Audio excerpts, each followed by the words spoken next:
Bueno, pues sean todos bienvenidos a un sábado filosófico más aquí en el Pensamiento en Llamas. Y bueno, pues vamos a dar por concluida esta pequeña ronda o este pequeño ciclo de sábados filosóficos en los que, bueno, pues básicamente nos dedicamos a hablar de esto que se conoce como el realismo en filosofía. Y bueno, a mi consideración, pues podríamos cerrar con broche de oro todo lo que tiene que ver con el tema del realismo, haciéndonos pues esta clásica pregunta que luego por ahí aparece. Ahorita la vamos a traer una vez más a colación en el presente video, de si, por ejemplo, pues si un árbol cae en medio de la nada, donde pues no hay personas que escuchen su caída, pues la pregunta aquí relevante sería si en realidad podríamos afirmar que ese árbol hace ruido. Es una pregunta con hondas implicaciones filosóficas, sobre todo para el tema del realismo, y por eso pues considero que podríamos cerrar con broche de oro pues toda la reflexión que hemos hecho en estos sábados filosóficos respecto a pues estas consideraciones del realismo, ¿de acuerdo? Estoy agregando como este nuevo formatito de video, quizás ya se dieron cuenta, y bueno, pues espero que les agrade este nuevo formatito de video. Dicen que pues es un poquito más didáctico el que me estén viendo hablar, el que con mis gesticulaciones de pronto les haga entender ciertas cosas, no lo sé. En fin, si creen que es así, que este formato es mejor que el anterior, pues sería cuestión de que nada más me lo dejaran en la caja de los comentarios. Y bueno, pues yo también en las analíticas de YouTube me voy a dar cuenta por ciertas cosas que ahí aparecen, si pues este formato gusta más o no, ¿de acuerdo? Bueno. Ya vimos desde hace 3 semanas la cuestión de la definición, los antecedentes históricos y bueno, cierto tipo de dificultades filosóficas que tiene en términos pues muy generales las posturas realistas. Luego vimos qué es esto del realismo ingenuo o el realismo directo. Y la semana pasada pues vimos el tema de qué es esto del realismo crítico o del realismo indirecto. Les recuerdo brevemente que para todos aquellos que quieran ver estos hados filosóficos de semanas posteriores, más bien de semanas anteriores, y también cualquier otro tipo de sado filosófico, bueno, pues te puedes meter a la página principal del canal, en la lista o en la pestaña donde dice listas de reproducción. Ahí te puedes encontrar una pues lista de reproducción creada de los sábados filosóficos, ¿de acuerdo? Para que pues los cheques por si tienes algún interés, ¿de acuerdo? Bueno, brevemente antes de como tal iniciar ya con la temática que nos atañe en este sábado filosófico, vean ustedes algo muy interesante respecto como a estas tres categorías o tres conceptos generales del realismo: el realismo ingenuo, el realismo crítico y el realismo extremo, que pues podrían parecer como una especie de pirámide o no sé cómo llamarle, de pronto como una especie de escalera, en donde pues el realismo directo estaría como en un peldaño superior, en un extremo, mientras que el realismo crítico estaría como a la mitad de este peldaño o de esta escalerita, mientras que el realismo exagerado estaría pues hasta abajo. Entonces este tipo como de imágenes de pronto son muy buenas para que vean que tanto realismo ingenuo como realismo extremo son dos posturas contrarias y a la vez radicales respecto al realismo. Ya checamos en sábados filosóficos anteriores todo lo que tiene que ver con el realismo ingenuo. Ahorita lo vamos a retomar brevemente porque sí es importante para la cuestión del realismo extremo o exagerado, algunos le denominan así. Pero es importante hacer notar eso, que en realidad el realismo extremo, más allá del mismo término que se le esté acuñando, pues denota un tipo de postura de realismo filosófico que está en un extremo o en un opuesto, digamos, radicalizado respecto a las posturas realistas, de tal forma que si ustedes pudieran trazar como una especie de recta o como una especie de línea, bueno, pues, ay, perdón, se me salió creo que un gallo. Bueno, si ustedes pudieran trazar como una especie de línea o de recta, pues el realismo crítico estaría a la mitad de esta recta, sería como la postura más moderada de todas, mientras que, pues, realismo exagerado o extremo y tanto como el realismo ingenuo están en los extremos opuestos, ¿de acuerdo? Entonces son radicalizaciones de la postura realista que caracterizamos de manera muy general. Entonces quiero que eso lo tengan en cuenta. Van a ver que es importante para lo que vamos a decir a continuación. Y bueno, es importante que entiendan, ¿no? O que no olviden, no pierdan de vista nunca que estas tres categorías o estos tres conceptos o tipos de realismos que estamos manejando aquí, pues no agotan todo el tema de las diversas posturas que existen en filosofía, que en algún sentido se adscriben como realistas. Y en este sentido hay que entender las categorías que yo les presento en este breve ciclo de sábados filosóficos como categorizaciones generales que lo que permiten más que nada es estudiar diversos tipos de realismo. Véanlas como herramientas para, digamos, analizar otro tipo de detalles o posturas más rigurosas o más complejas. Entiendan en este sentido cada una de estas posturas o categorías de realismo que les he presentado hasta este momento como si fueran microscopios que nos permiten analizar de una manera muy detallada pues cierto tipo de cosas muy particularizadas de cada una de las posturas realistas, ¿de acuerdo?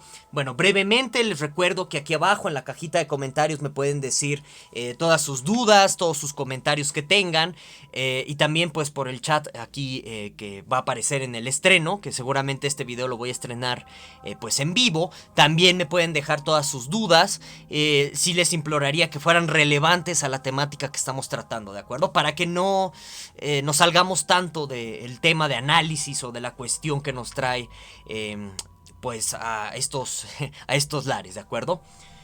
Brevemente pues te voy a otra vez hacer varios comerciales.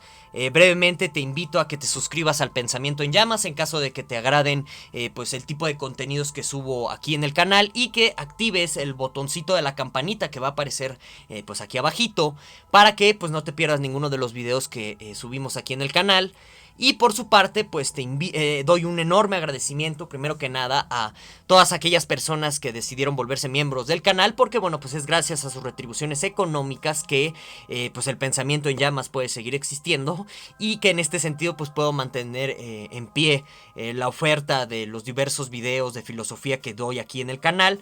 Y bueno, pues en este orden de ideas te invito, en caso de que estés en la posibilidad económica de apoyar, simplemente con ver estos videos, darles like, créeme que me ayudas muchísimo. En caso de que no tengas la posibilidad económica de apoyar al Pensamiento en Llamas, volviéndote un miembro. Y bueno, en caso de que estés en esta disponibilidad o posibilidad económica, pues te invito a que te vuelvas un miembro del canal para que pues tú también recibas ciertos beneficios exclusivos que doy a los miembros del Pensamiento en Llamas, como el acceso a un grupo de Discord en donde pues intercambiamos un montón de cosas, textos, discusiones. También ahí damos nuestro café filosófico, que pues es en vivo, me pueden hablar directamente, yo les respondo preguntas, dudas, debatimos, etcétera, ¿no? Entonces pues están más que invitados a que se vuelvan miembros aquellos que estén en la disponibilidad de apoyar, ¿de acuerdo?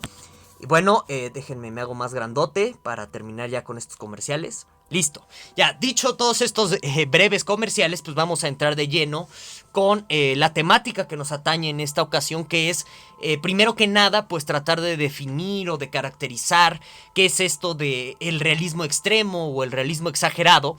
Que bueno, pues las posturas que podrían embonar dentro de esto que se conoce o que estamos denominando como realismo extremo o exagerado, sostienen al menos tres tesis elementales, ¿de acuerdo? De tal forma o de tal suerte que si ustedes encuentran a una persona que de entrada se cree, ¿no? Porque pues quién sabe si realmente lo sea, pero bueno, esa es otra historia. Pero de entrada, si se encuentran con una persona que se dice ser un realista y sostiene estas tres tesis que aparecen aquí en la pantalla en conjunto, bueno, pues ustedes pueden decir que sostendrían una postura de realismo extremo o exagerado que acarrea una serie de problemas filosóficos que ahorita vamos a analizar, ¿de acuerdo? Bueno, entonces esta postura de realismo extremo o exagerado sostendría al menos tres cosas de manera muy fundamental o muy característica. La primera tesis que sostendría un realista extremo o exagerado sería la de que, mira, existen o hay cierto tipo de entidades que no son el sujeto.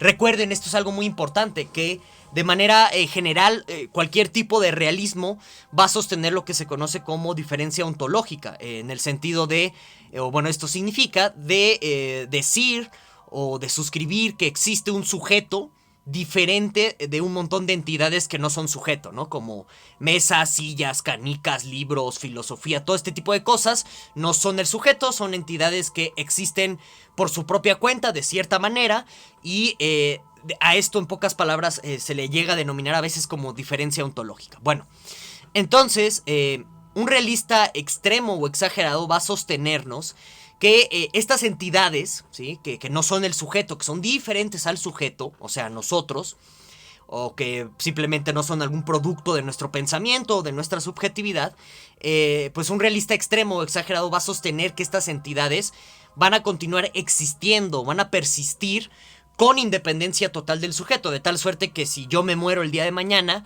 por ejemplo, este tipo de entidades que no son el sujeto, mesas, sillas, árboles, perritos, conceptos, filosofía, qué sé yo, países y demás, siguen existiendo, ¿de acuerdo? O sea, en pocas palabras, el realista extremo o exagerado en un primer momento o en una primera tesis que lo caracteriza fundamentalmente nos va a sostener que la existencia del individuo, del sujeto, es completamente irrelevante para determinar la existencia de otras cosas, ¿de acuerdo?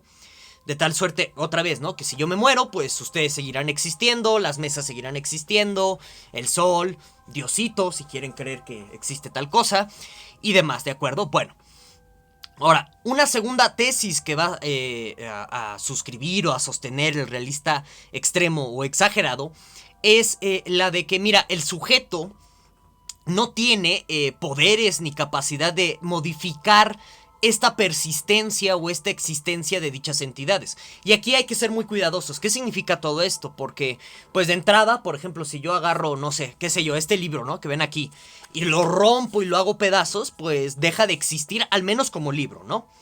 Y bueno, en este sentido, pues sería al menos extraño o raro lo que se podría afirmar o lo que podría suscribir un realista extremo o exagerado, ¿no? En el sentido de pensar que estas entidades no son modificables en algún sentido, en términos de que sigan existiendo por parte de un sujeto. Bueno, hay que pensar aquí y no hay que olvidar que las posturas realistas están afirmando la existencia de las así llamadas entidades fundamentales o elementales de la realidad o de lo que existe realmente. Aunque todo esto sea de pronto redundante, no importa, es para que nos demos a entender aquí de paso. Entonces, otra vez volvamos al caso o al ejemplo del libro, ¿no?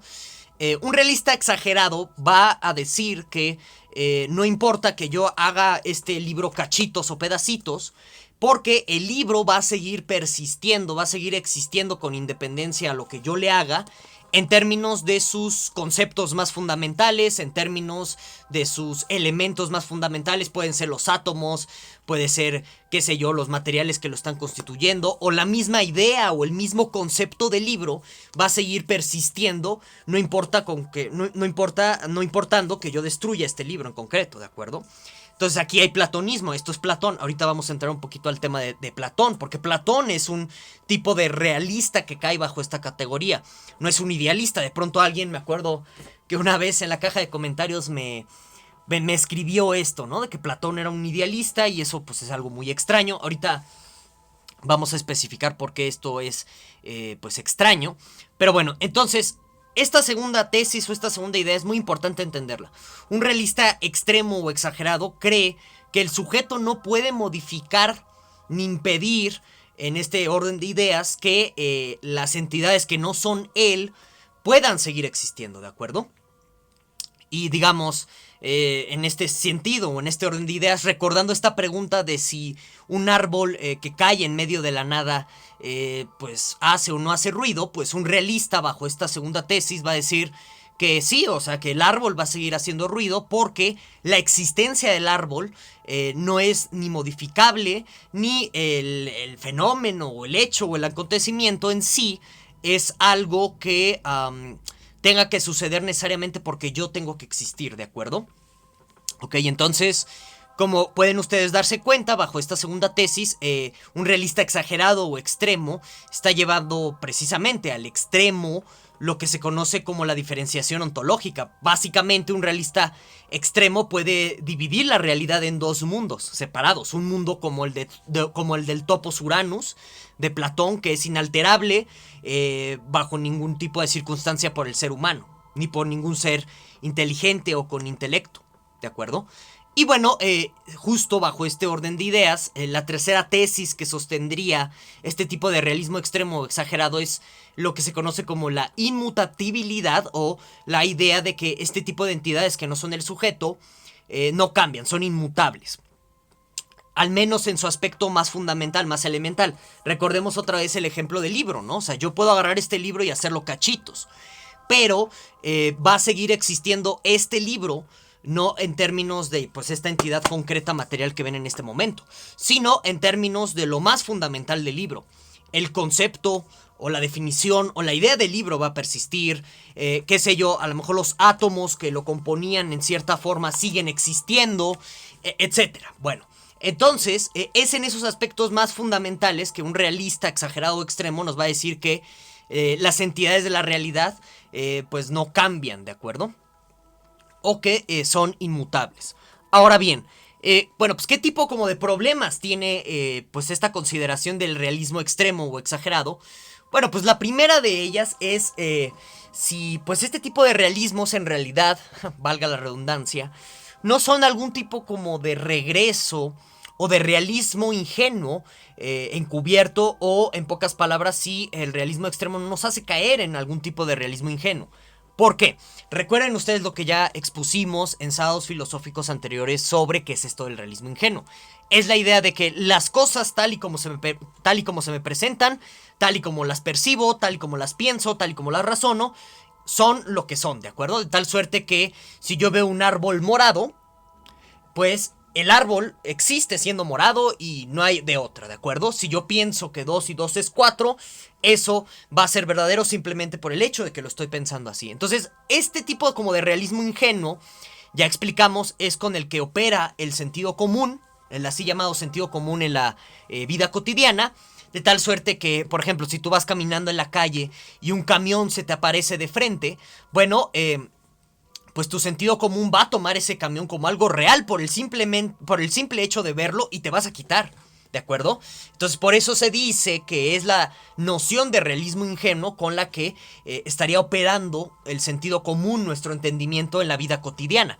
Funciona a veces no, en fin, es todo un tema ahí de debate, pero aquí lo importante de por qué sale a colación el realismo ingenuo es que de pronto parecería que un realista extremo puede caer en este tipo de realismo ingenuo, porque en algún sentido está pensando que cierto tipo de cosas que se le podrían llegar a presentar, ya sea en los sentidos o ya sea intelectualmente, son lo que son y no se pueden modificar, y en este sentido no podrían ser otro tipo de entidades, ¿de acuerdo? Entonces por eso hay como un tipo como de consecuencia o un caminito entre el realismo extremo y el realismo ingenuo. Esto es algo interesante. En muchas ocasiones en filosofía, las posturas que están en polos opuestos en realidad se dan la mano de una manera muy interesante, ¿no?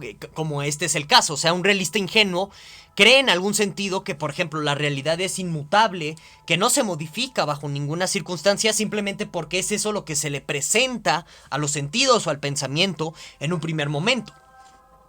Y el realista extremo, como ustedes pueden darse cuenta, está también en este orden de ideas, razonando así a las entidades que pues existirían con independencia de nosotros. Entonces alguien como por ejemplo Platón, si te das cuenta, vea las ideas que él de pronto, según, ¿no?, está descubriendo o está visualizando como lo que son, como lo único que podría existir, y se dan cuenta, eso es como muy paralelo o completamente idéntico a lo que nos diría un realista ingenuo cuando nos dice, pues es que si yo veo el árbol morado, entonces existen árboles morados por el simple hecho de que los estoy viendo. O si digo intelectualmente que 2 y 2 es 4, es porque yo estoy pensando así las cosas. Entonces se dan cuenta, hay como un paralelismo, una similitud ahí bastante interesante. Ahora bien, otro gran tema aquí, o gran problema que tiene el realismo extremo, es la cuestión del acceso epistémico. Es decir, si de pronto el realista extremo nos dice que cierto tipo de entidades podrían existir con completa indiferencia de nosotros. Aquí la pregunta es, ¿cómo no podríamos saber? Porque precisamente para saber si existe algo con independencia de nosotros, pues tendríamos que existir en un momento que no estaríamos existiendo. Esto es algo muy paradójico. ¿Qué quiere decir todo esto en cristiano? O sea, quiere decir que para comprobar que, por ejemplo, el árbol hace ruido efectivamente en un bosque en medio de la nada, pues tendríamos en algún sentido que estar ahí para comprobarlo, ¿de acuerdo? Pero si estamos ahí para comprobarlo, entonces iríamos en contra de, digamos, este como primer prerequisito que nos da la tesis de que las entidades existen con independencia total de nosotros, ¿de acuerdo? Ahí está como la cuestión paradójica de desentrañar qué es exactamente el acceso epistémico o el modo en que nosotros podríamos verificar que precisamente el realismo extremo es verdadero, al menos en este sentido de afirmar que existe una realidad con independencia de nosotros. Es algo que no podríamos comprobar en primera instancia porque la tesis nos dice que eso es verdadero cuando nosotros no estamos. Es como, por ejemplo, no sé, este amigo que a lo mejor, o familiar, o qué sé yo, ¿no? Que de pronto llegamos a conocer, que nos dice que tiene una novia, o que tiene un superempleo, o que tiene una supermansión, pero pues nunca hemos visto a tal novia, ni al superempleo, ni a la supermansión. Y el problema es que de pronto este conocido nos dice que la novia, el empleo, la supermansión existen o están con él justo cuando nosotros no estamos. Y pues eso es muy sospechoso. De igual forma, el realismo extremo es bastante sospechoso porque nos dice que las entidades existen cuando no estamos, de tal suerte que cuando estamos, pues no hay manera precisa de comprobar si esas entidades siguen existiendo cuando no estamos, porque cada vez que vayamos a comprobarlas, pues ya estaremos ahí. Es muy paradójico el tema del acceso epistémico en este tipo de cosas. Y vean, no es casual que de pronto personajes como Platón, que llegan a sostener este tipo de realismo extremo, nos hablen de cosas de pronto muy religiosas o muy místicas, del conocimiento de las ideas, ¿no? Y ahí está todo el diálogo platónico del Menon, con la idea de la reencarnación, que pues uno conoce realmente a las ideas o a este tipo de entidades que existen con independencia de nosotros, gracias a que reencarnamos, ¿no? Y que pues en alguna vida pasada hemos visto a las ideas del Topos Uranus y por eso las conocemos, de tal suerte que aprender es recordar todo eso, según Platón. Es una salida de pronto muy conveniente, como pueden ustedes darse cuenta, de esta paradoja tan peculiar que está presente aquí en el realismo extremo. Ahora, otro tema aquí curioso e interesante es que las posturas de realismo extremo suelen demonizar a la sensibilidad o a la subjetividad per se. ¿Por qué la suelen demonizar? Porque pues suelen considerar a todo lo sensible como falso, ¿no? Y por eso, ahorita como vamos a ver, no es casual que Agustín de Hipona esté sobre este carril de tipo de realismo, ¿no? Donde cree que todo lo que cae a nuestros sentidos es completamente falso. Pero, pues es muy maniqueo, es bastante endeble porque no todo lo sensible resulta falso. A veces lo que percibimos puede ser verdadero y a veces no. ¿De acuerdo? Como en el caso del camión, si ves que el camión se te acerca en medio de la calle para arrollarte, pues eso es verdadero y te tienes que quitar. Si lo consideras como falso, te mueres, ¿no? Entonces hay algunas cosas en la sensibilidad o objetos que caen como objeto de percepción en nuestra sensibilidad, que resulta que sí son verdaderos, que sí son cosas que están ahí, aunque pues hay cosas que por más que las percibas como bonitas o como muy sensuales o como muy opulentas, pues resulta que no son así. Entonces algunas cosas sí, otras no. Y el problema que tienen este tipo de realismos extremos es que al demonizar lo sensible, lo subjetivo y básicamente cualquier tipo de contacto que tenga el sujeto para decir que conoce algo en la realidad, pues cae en maniqueísmos falsos, cae en, pues digamos, en falsedades, ¿de acuerdo? En falsas generalizaciones, porque no toda la sensibilidad es demoníaca en este sentido, completamente perversa, que nos engaña, etcétera, ni toda la subjetividad está completamente vedada a la hora de conocer la realidad, ¿de acuerdo? Hay que matizar mucho, pero bueno, estos serían los problemas generales que tienen el realismo extremo o filosófico. Y bueno, pues vamos a terminar el presente video hablando de más o menos qué tipo de posturas de realismo, algunas de ellas podríamos encontrar a nivel filosófico que se ajusten a esta categoría de realismo extremo. Entonces una de ellas es la filosofía platónica. Platón es un personaje que cree que las ideas existen con independencia de nosotros. Cree que estas ideas son inmutables y que, en pocas palabras, pues el sujeto no puede modificar a las ideas. De tal suerte que, por ejemplo, la idea del bien para Platón, pues es una idea inmutable, inmodificable en este sentido a la cuestión del paso del tiempo, a las cuestiones de contexto histórico, a las cuestiones subjetivas, etc. Entonces, por eso Platón es un realista extremo en este sentido. No es un idealista como de pronto algunos creen, porque él sigue creyendo que existe un mundo en sí que es independiente del individuo. Acuérdense de la alegoría de la caverna de Platón, ¿no? Que bueno, ya está más gastada que la credibilidad de muchos políticos. No nos vamos a meter en ese tema. Pero pues ya la caverna de Platón, pues ya cualquiera la maneja así, ¿verdad?